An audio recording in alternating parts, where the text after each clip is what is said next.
guiding me. Thank you. Yeah.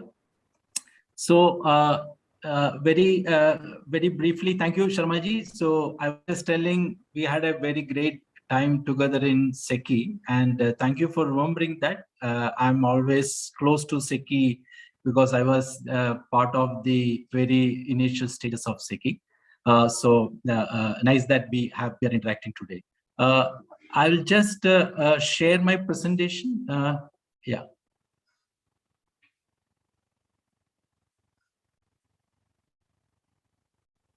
Is my presentation visible? Yeah, thank you. I'm audible now. I hope I'm audible now. Yeah, thank you. Thank you. So very briefly coming to my heading, this says solar-driven energy transition, a path to net zero emissions. The very first sentence, let me say solar doesn't mean that only solar. Solar may be along with the other parts like energy storage and other renewable energy sources, maybe including maybe hydro, because globally hydro is considered as a renewable. Even though India, we slightly count in a different way the hydro energy. So that's what I just gave this heading. In fact, after hearing from Mr. Sujoy and the other speakers, it's very important that the technology parts play a very important role in this energy transition. Whereas an organization like ISA, who are basically a platform to scale up solar applications across the globe. So very brief introduction to ISA. It's International Solar Alliance. So this is an intergovernmental organization, and I would say this is the dream of Honorable Prime Minister of India. And in a way, I would say it is a gift of government of India to the world, along with the France. This was launched in COP21 at 2015. So it's after almost 6 years. Now we are going for the COP26, and which is shortly will be happening. A lot of discussions going around the net zero concept, and when the countries are planning to reach, each country is coming out with some strategy. Even though for India, it's a long journey. We know it's not that simple, but then we are going in that direction. That is most important part of it, and we are trying to go in that direction. So ISA is a platform which many countries are part of it, and I would say that ISA is the only organization today which is with the sole aim of solarization, focus on solar. And the two important goals of sustainable goal targets, that is goal number 7 and 13, and which are very important for the development of the human mankind. So one side we are talking about the energy transition, and the other side there is lack of access to electricity. So that means that any improvement happening now onwards generally should be focused on a non-fossil fuel based. There is a general understanding, so that there is a sustainability part of it which is happening while achieving the goal 7, which is to have a access to affordable, reliable, and sustainable modern energy to all. So these two are yeah. Should go to slide show. Okay. Is it okay, sir? No. Yes, better. Yeah. Yeah. So these goal 7 and goal 13 of sustainable goals are being targeted by ISA. This is the primary idea to objective of this organization to give to the globe. Today, ISA is having 100 countries. Very recently, the 100th country has joined this program. So it's a now coalition of 100 countries. Earlier, this was restricted to the area between the Tropic of Cancer and Tropic of Capricorn, so that which is either side of the equator. But then there is a recent amendment to that, and now because many countries, especially in the European countries, were very eager to join this alliance. So with this change in the framework, now it's open to all the UN countries, 193 UN countries. And as of now, we have 100 countries on board with the ISA. This is the largest grouping outside the United Nations and this is in the model of UN accredited and with the sole focus on solar energy. And the main advantage with this organization, you have a licensing with the governments of each country. And also we have a lot of partnership agreements with many of the financial institutions and other knowledge organization, so that the idea is to help the countries to get their support for their policy and regulatory part. How do we de-risk the investment? How do we assist them in investment mobilization? And more importantly, institutional capacity building for development of solar applications in those countries. ISA's vision fundamentally is to reach by 2030, 1,000 gigawatt by 2030, and mobilizing $1 trillion by 2030, and cleaner energy to all by 2030. This is the overarching ISA's vision. It doesn't mean that ISA alone would be able to do that. We will play an important role and catalytic role to achieve these goals. Our intervention with the countries, there are 4 buckets of our interventions. One is that we act as a facilitator, so that wherever they require in terms of leveraging our partnership with the various organization funding agencies, we try to channelize the funding. Enabler, to make the capacity building within the country, so that they are able to build up their own capacity in terms of technical capacity, as well as the policy and regulatory systems in the countries. And also the development of the skilled manpower, which is very important for them to scale up solar. It also works as an accelerator. So one important philosophy which we are trying to have is to work as an aggregator, so that multiple countries' requirements can come together, thereby you get a scale, and which leads to an economy of scale, thereby reducing the prices. And also we are trying to work as an incubator to see the very innovative financial packaging and also the business models, how this can be help the countries to scale up solar. Generally, we have different programs. So idea is to have to reach to all the applications of solar, whether it is for the agricultural purpose, whether it is as a solar mini grid, solar rooftop, grid connected solar projects. And also recently, we have also added the solar hydrogen as a new program. We also have a e-vehicle program. These are the various technical programs which ISA is trying to, through with these programs, we are trying to help the countries. In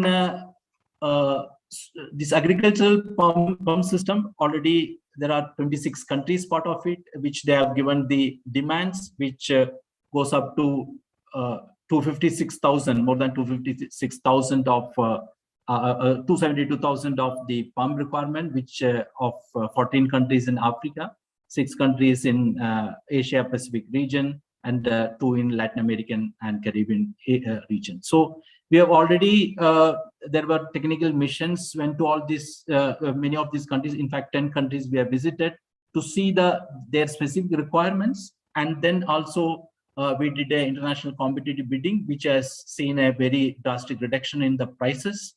We are making the pre-feasibility report for these countries. And we also have a MOU with the International Water Management Institute for knowledge sharing about solar pumping program. Similarly, rooftop program is now already, there are 11 countries. So precisely, we try to take the learnings from many countries, how these models have worked. I know in India, when I joined SECI in 2013, we didn't have the concept of rooftop grid connected rooftop project. And then we launched 4 towns in the country with a VGF scheme.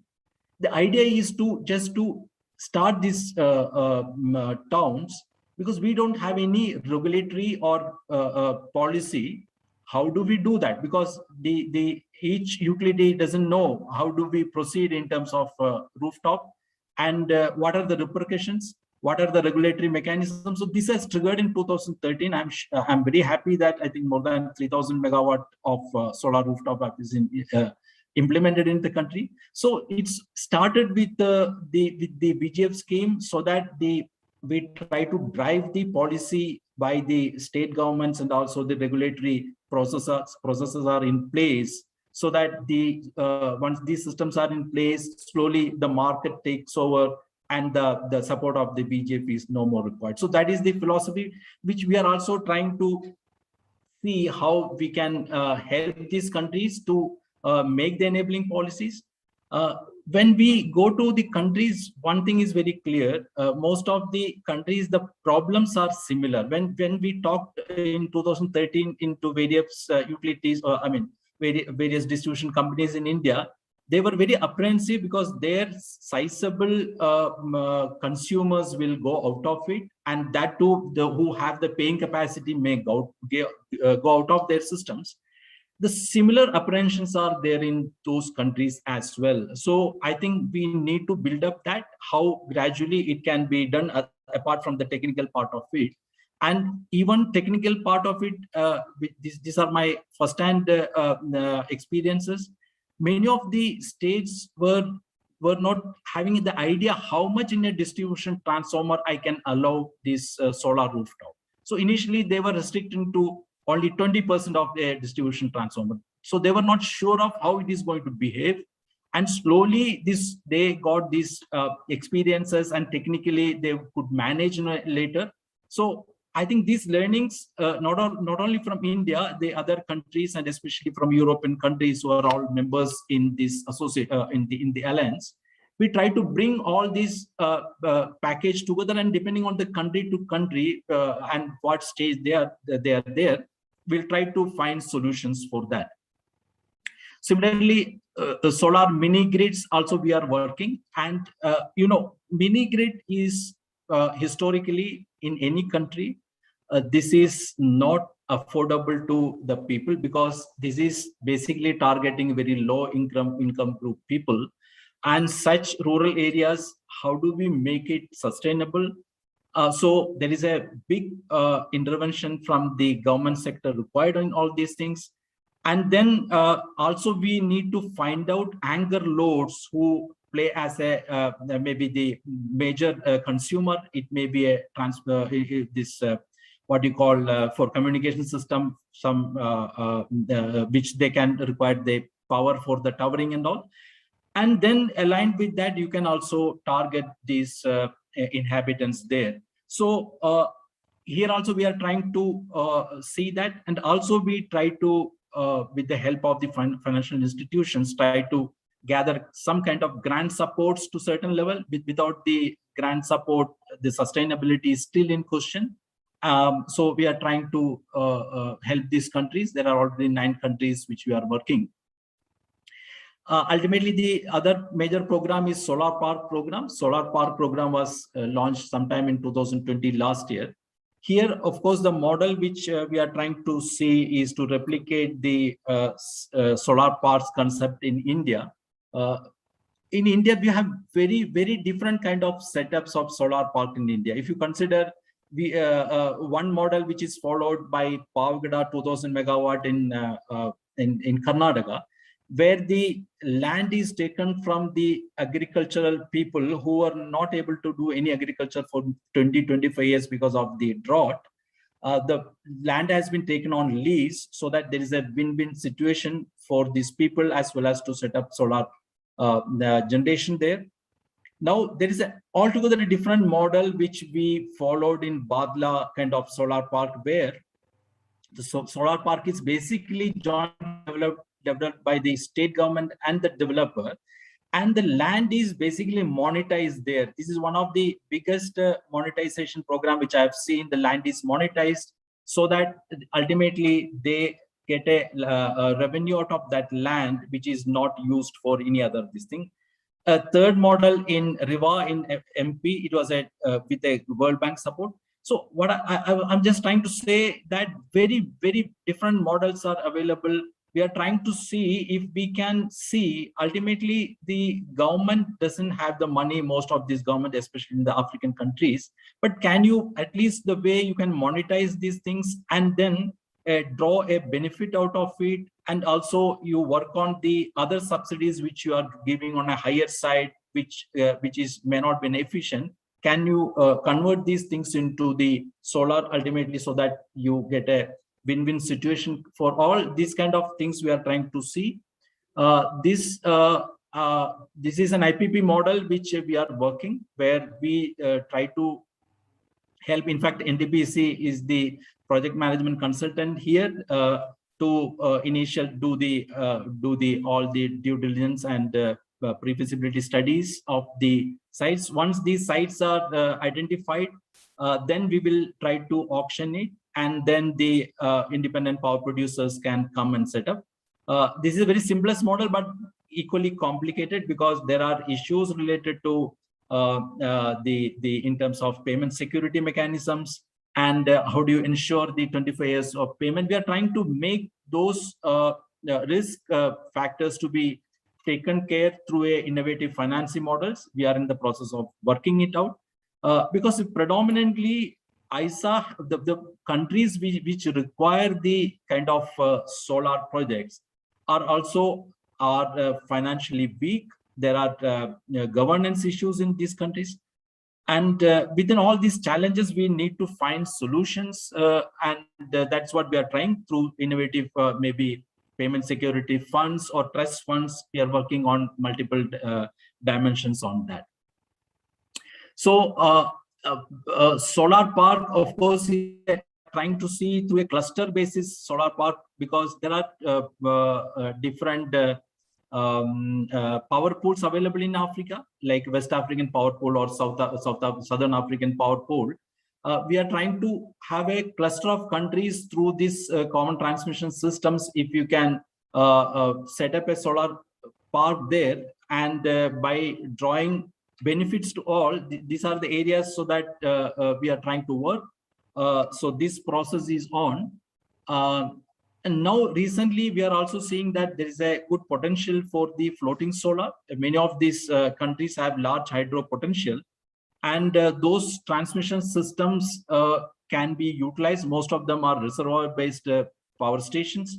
So maybe in the daytime, they can have more solar injection, and then the maybe peak hours, they can have reliance on that flexible operation facility would be used wherever these such hydro projects are there.